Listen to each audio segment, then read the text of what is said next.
Breaking right now at 11 o'clock, a deadly house fire in the Hollywood Hills. And tonight we're learning about the man with a very famous last name who lived and died there. Eyewitness News reporter Jory Rand live in the Hollywood Hills with the breaking new details tonight. Jory. Mark, firefighters had a difficult time accessing this home because it's set so far back off the road, and it's at the top of a very steep hill with a very thin stairwell leading up there. Once they did access the home, they made the tragic discovery inside, and it turns out the man who lived there might have been a billionaire. Hollywood Hills neighbors did everything they could to put out this raging fire that broke out in a home on Lookout Mountain Avenue. I was going up the stairs, and right as I approached the top of the stairs, the flames burst out of the house. Firefighters knocked down the flames in about 20 minutes, but found the home's elderly occupant dead inside. Neighbors identifying him as Will Rothschild of the Rothschild family. We're getting a new roof put on tomorrow, and so I told my wife to email him to make sure it's okay that we use part of his driveway.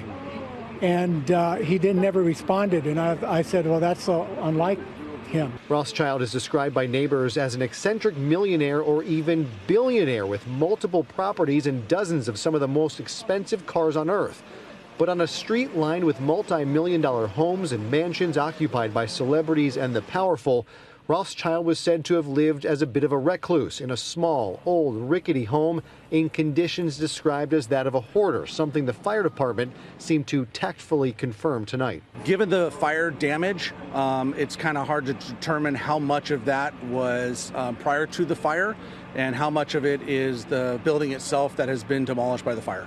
And while some neighbors had never even seen him and assumed the house was vacant, those that did know him are saddened by the loss. It is very sad. He was a good guy, good neighbor.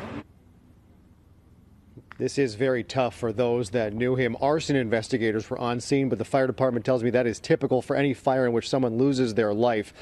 Once they cleared their investigation, the coroner came to remove the body. We are now awaiting a cause of death to see whether he had passed before the fire or he perished within the fire. Now we await to see what kind of treasures may have been inside of this. We've already gotten a peek at some of the cars on the property. There are high-end vintage cars, including one that a neighbor says once belonged to Michael Jordan. We're live in the Hollywood Hills tonight. Jory Rand, ABC 7 Eyewitness News.